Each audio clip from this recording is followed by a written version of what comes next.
नमस्कार, आप live cities देख रहे हैं और मैं हूं आपके साथ सौम्या राठी। इस वक्त मेरे साथ बैठे हैं डॉक्टर राजीव रंजन, जो कि बिहार के सबसे जाने माने फिजिशियंस में से एक है। हम सभी जानते हैं कि कोविड जब से आया है तब से जो मेडिसिन वर्ल्ड है उसमें एक ऐसी दवाई की खोज की जा रही है जो कि इस चीज़ को ट्रीट करने में बहुत ज़्यादा मददगार साबित हो, और शायद अब कुछ ऐसी मेडिसिन आ भी गई है जो कोरोना के पेशेंट्स को दी जा रही है, जो कोविड पेशेंट्स को दी जा रही है। लेकिन ये दवाइयाँ क्या हैं और इंडिया में कितनी अवेलेबल है, ये सब कुछ आज हम डॉक्टर साहब से समझने वाले हैं। सबसे पहले सर नमस्कार, बहुत बहुत स्वागत है आपका। नमस्कार। नमस्कार डॉक्टर साहब, कोविड के लिए दवाइयाँ बहुत वक्त से अब ढूंढी जा रही है, तरह तरह की दवाइयाँ ट्राई भी की गई। हमने पहली वेव में भी देखा है कि कुछ दवाइयाँ दी गई, कभी मलेरिया ट्रीट करने वाली दवाइयाँ, तो कभी कुछ और। पैरासीटामोल हमने देखा था कि हमेशा कारगर साबित हुआ है, लेकिन क्या कोई ऐसी दवाई है जो खास कोविड के लिए है?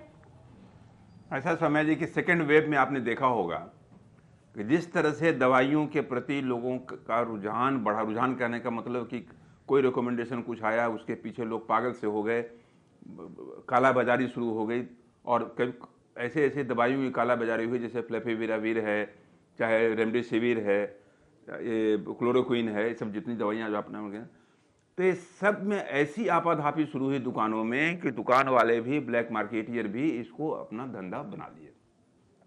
कई बार तो हमने देखा है कि लाखों रुपया लोग खर्च करके दौड़े चले जा रहे हैं, रेमडेसिविर उनको नहीं मिल रहा और लगाने के लिए, जबकि बाद में यह साबित हो गया, सारे वैज्ञानिक तथ्य आ गए कि रेमडेसिविर का कोई रोल नहीं है, सारे तथ्य आ गए कि फ्लेफिविराविर का कोई रोल नहीं है, क्लोरोक्विन का कोई रोल नहीं है, सिर्फ रोल था ऑक्सीजन का, स्टेरॉयड का, जो गंभीर स्थिति में दिया जा सकता था। बाकी कहीं कोई इस तरह की बात नहीं थी। लेकिन जब कहीं से कोई बात चल पड़ती है तो लोग व्याकुल होकर व्यग्रता में न जाने कितनी भयंकर भूलें कर बैठते हैं।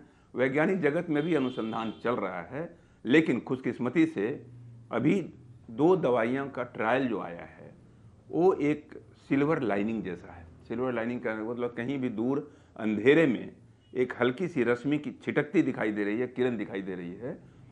तो वो है, पहले मर्क कंपनी का आया मोलनुपिराविर, फिर फाइजर का आया पैक्सलोविड। तो ये इमरजेंसी यूज ऑथराइजेशन जो WHO देती है वो मोलनुपिराविर का हो गया। तो मोलनुपिराविर एक एंटीवायरल दवाई है।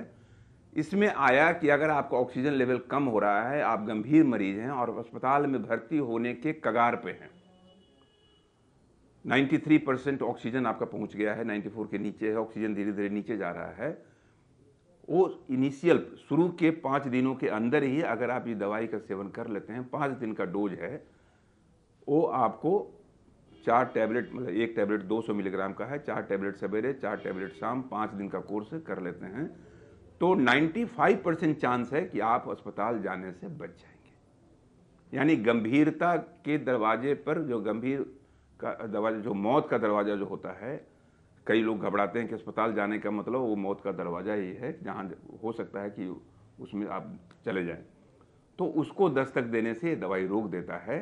95% सक्सेस माना गया है।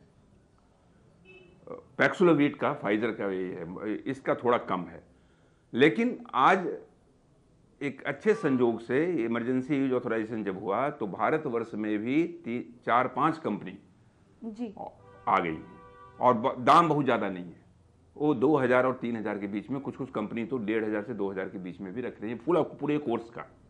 कहीं लाखों नहीं खर्च करना है, तो इसलिए इसका भी बेतहाशा यूज नहीं होना चाहिए, ये भी डॉक्टर्स के रिकमेंडेशन पर होना चाहिए। ऐसा नहीं है कि कोई आदमी माइल्ड केस आए और वो मोलनुपिराविर खरीद के ले आया और खाना शुरू कर दिया। ये वैसे ही कंडीशन में देना है जिनके लिए हॉस्पिटलाइजेशन जरूरी दिख रहा है कि अब वो गंभीरता की ओर अग्रसर हो रहे हैं।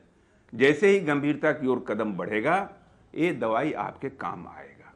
लेकिन ये निर्णय करने का अधिकार जो चिकित्सक हैं उनको होना चाहिए, न कि मरीजों को होना चाहिए, नहीं तो फिर खतरा वही हो जाएगा जी। क्योंकि एक अच्छा अस्त्र है, लेकिन उस अच्छे अस्त्र का सेवन अगर गलत हाथ में चला गया तो अच्छा अस्त्र भी आपके लिए वो घातक अस्त्र होगा, वो काम नहीं करेगा, वो अमोघ नहीं रहेगा जी। डॉक्टर साहब, हमने सेकेंड वेव के दौरान देखा था कि लोग कुछ इंजेक्शंस के लिए भी काफ़ी ज़्यादा परेशान हो रहे थे, क्योंकि लोगों को लग रहा था कि कोई एक ऐसा इंजेक्शन है जो पड़ते ही कोविड ठीक हो जाएगा, इंजेक्शन लेते ही लोग कोविड नेगेटिव हो जाएंगे। तो मैं चाहूंगी कि आप दर्शकों को उस इंजेक्शन का जो भ्रम है उसके बारे में भी बताएं। वो जो इंजेक्शन आया था सौम्या जी, वो बिल्कुल भ्रामक था, इसमें कहीं कोई सच्चाई नहीं थी।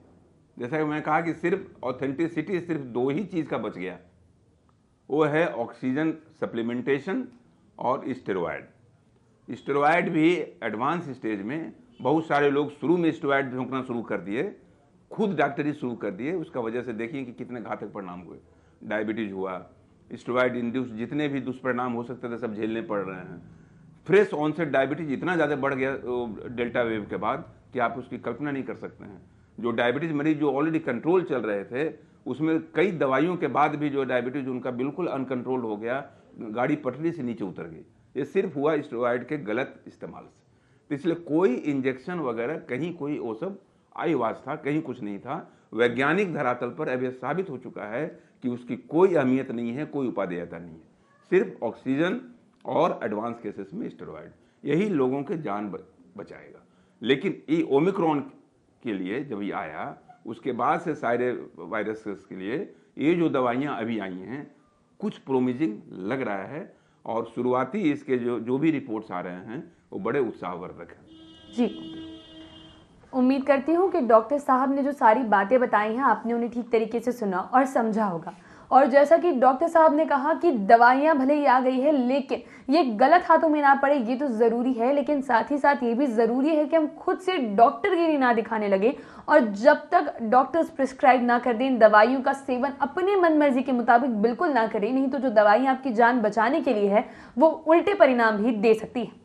अगर इस वीडियो को फेसबुक के माध्यम से देख रहे हैं तो पेज को लाइक करें, यूट्यूब के माध्यम से देख रहे हैं तो चैनल को सब्सक्राइब करें। धन्यवाद।